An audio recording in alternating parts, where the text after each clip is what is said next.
아멘. 지금 다윗은 사울을 피해서 도망 다니고 있습니다. 오늘 본문도 다윗이 사울을 피해 도망 다니던 중 일어난 사건을 기록하고 있습니다. 또 오늘 본문은 다윗과 사울의 마지막 만남의 장입니다. 이후 두 사람은 사울이 죽을 때까지 다시는 만나지 않게 됩니다. 이것으로 다윗은 길고 긴 어둠의 터널을 지나서 밝은 곳으로 나올 수 있게 되었습니다. 끝이 보일 것 같지 않았던 사울과의 그 갈등이 하나님의 계획으로 종결되었습니다.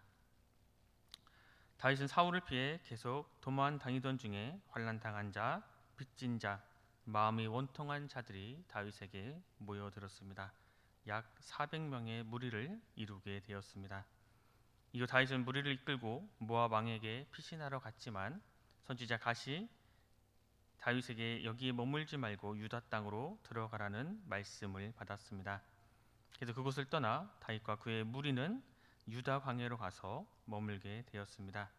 그리고 이 유다 광야 중에 한 성읍이었던 그일라에서 블레셋 사람들과 싸워 그들을 구원해 주었습니다. 이때 어떤 사람이 다윗이 그일라에 있다고 사울에게 알렸고 사울은 군사를 끌고 그일라로 갔습니다. 그래서 다윗은 기도하여 하나님으로부터 사울이 그일라에서 올 것임을 응답받은 후에 광야 요새 또 십광야의 산골에 머물며 사울을 피해 다녔습니다. 이렇게 이곳에 십광야에 있고 또 엔데기 요새에 머물면서 다윗과 그의 무리는 사울의 추적을 피할 때에 한 가지 사건이 발생합니다.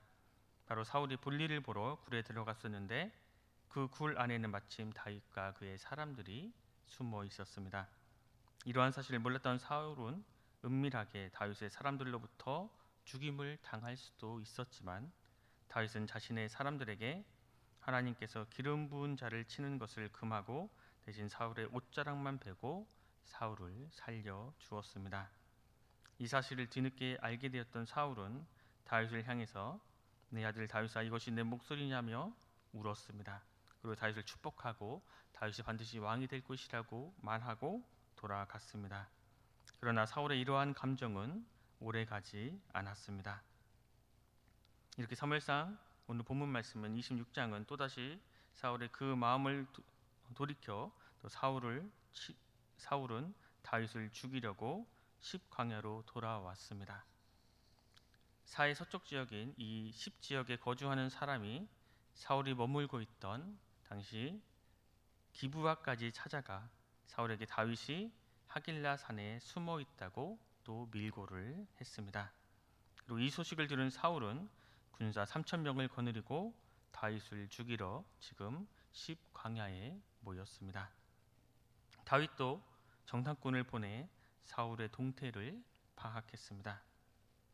다윗을 추격해온 사울과 그의 군대는 하길라 산 아래 길가에 진을 쳤고 다윗과 그의 군대는 산 위에서 사울의 군대 진영의 동태를 살필 수 있었습니다.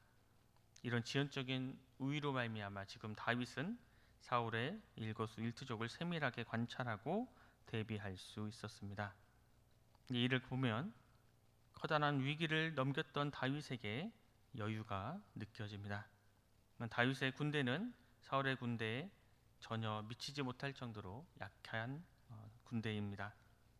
전혀 여유가 있을 턱이 없는데 다윗은 여유롭습니다. 우리 본문 말씀 5절 말씀을 함께 읽겠습니다. 우리 5절 말씀입니다. 다윗이 일어나 사울이 진친 곳에 이르러 사울과 네레의 아들 군사령관 아브넬이 머무는 곳을 본즉 사울이 진영 가운데에 누웠고 백성은 그를 둘러 진쳤더라. 지금 사울의 상황을 보면 사울이 진영 가운데에 누워 있다고 말하고 있습니다. 이것은 자신의 주변에 방책을 둘러 있었다는 이야기입니다. 이 방책은 병거와 마차로 이루어졌는데 사울은 이러한 병거가 방책처럼 그 둘러싸인 한 가운데 철저히 자신의 몸을 보호한 채 잠들어 있는 것입니다. 이러한 사울을 둘러싸고 백성들이 빙 둘러싸 사울을 보호하고 있는 것입니다.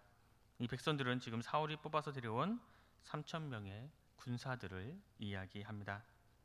다시 말하면 지금 이 5절 말씀의 장면은 사울이 장막이 자신의 진영 한가운데 위치하고 그것을 중심으로 병사들이 수많은 천막들을 진치고 있었음을 의미합니다. 근데 지금 다윗은 자신의 군사 한 명만을 데리고 이러한 삼엄한 방어망을 뚫고 들어갔습니다. 그리고 사울이 가지고 있던 그 물병과 창을 들고 나온 것입니다. 참으로 대범하고 용감한 모습이 아닐 수 없습니다.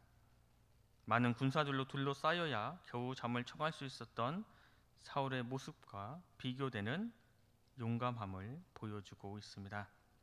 그럼 지금 다윗은 어떻게 이렇게 용감한 모습으로 여유롭게 갈 수 있습니까? 바로 지금껏 다윗이 체험했던 신앙 때문입니다. 다윗은 지금까지 위기 때마다 하나님이 자기를 지키고 보호해 주신 것을 실제적으로 체험했습니다. 골리앗을 비롯한 블레셋 사람들과 싸움에서도 사울을 피해 도망 다녀야 했던 그 시절에도 다윗은 하나님의 보호하심을 수없이 실제적으로 경험했습니다. 하나님은 때로는 환경을 들어 또 어떤 때는 사람을 들어 다윗이 힘들고 어려울 때마다 다윗을 지켜주셨습니다.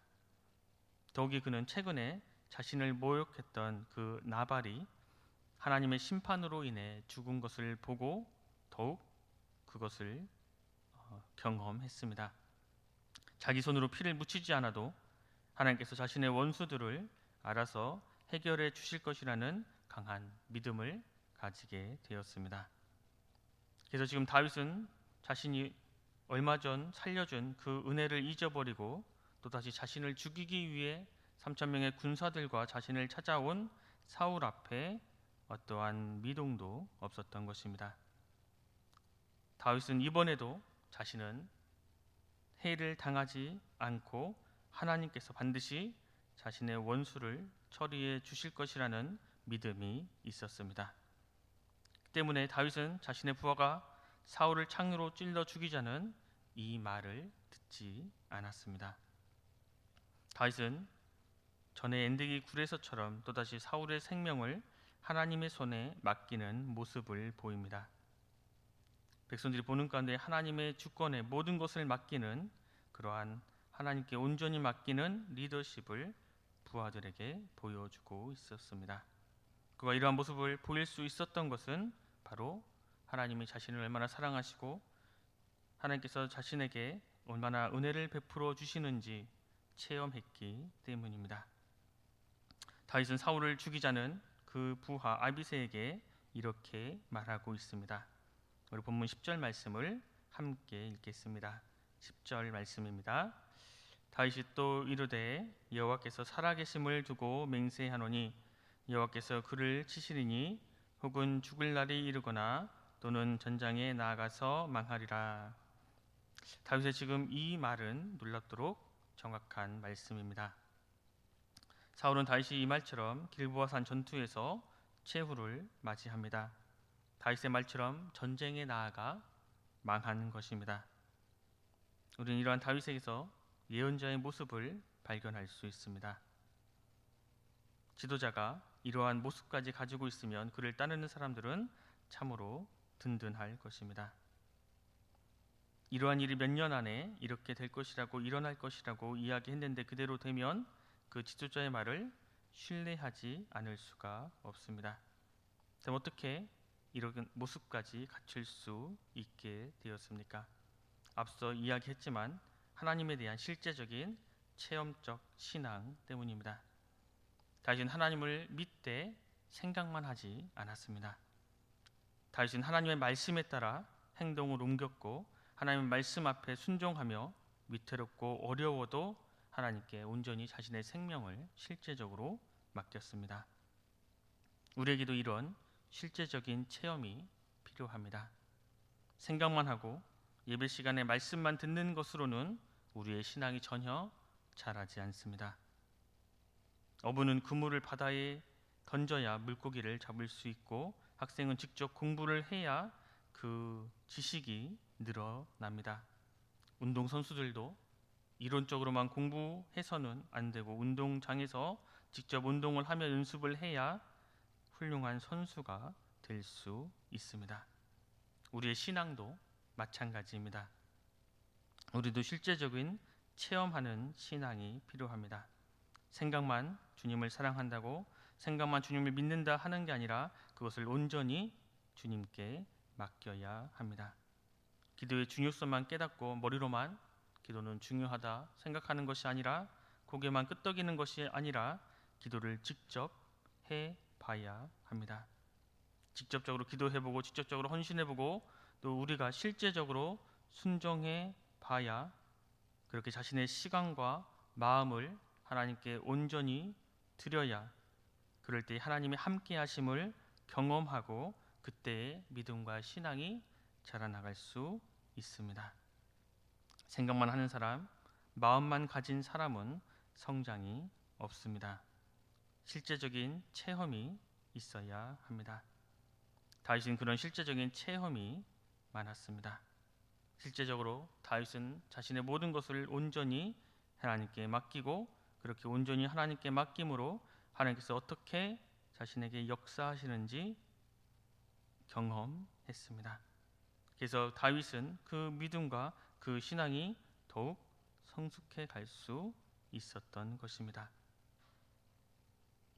이렇게 실제적인 체험에 따라 신앙이 달라지고 우리의 미래가 달라질 수 있습니다. 우리 순천우성교회 모든 성도님들은 입술로만 주님을 사랑한다고, 입술로만 주님을 믿는다고 이야기하는 것이 아니라 실제적으로 우리의 삶을 통해 하나님에 대한 사랑을 증거하고 또 하나님의 살아계심을 증거함으로 다윗에게 하나님이 역사하셨던 것처럼 우리의 삶을 통해 하나님의 살아계심이, 또 하나님의 사랑이, 또 하나님의 은혜가 우리의 삶을 통해 나타나는 귀하고 복된 삶을 살아가는 우리 순천운성교회 모든 성도님들 되시길 간절히 소망합니다. 기도하겠습니다. 사랑의 하나님, 감사합니다. 오늘도 우리에게 새로운 한날을 주셔서 주님 말씀을 듣고 묵상하며 하루를 시작할 수 있도록 인도해 주시니 감사합니다.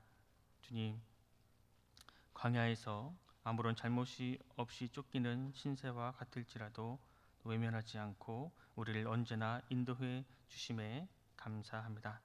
악을 행하는 자에게 악으로 갚지 않았던 다윗처럼 우리에게 범죄하거나 어리석은 일을 가하는 자가 있다 할지라도 악으로 갚지 않고 또 하나님께 모든 것을 맡기는 믿음의 사람이 되게 하여 주시옵소서.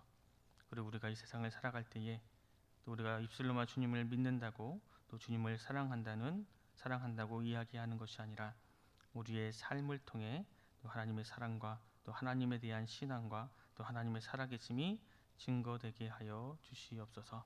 정말 우리가 실제적으로 주님을 사랑하고 실제적으로 주님을 믿고 실제적으로 주님께 봉사하며 나아가는 하나님 나라의 거룩한 백성이 되게 하여 주시옵소서. 그래서 우리의 모습을 통해 하나님의 살아계심이 나타나고 우리의 그러한 모습을 통해 많은 이들이 도전받고 또 하나님의 살아계심을 알고 또 주님께로 돌아오는 놀라운 역사가 일어나게 하여 주시옵소서. 모든 것 감사드리며 예수 그리스도 이름으로 간절히 기도드립니다.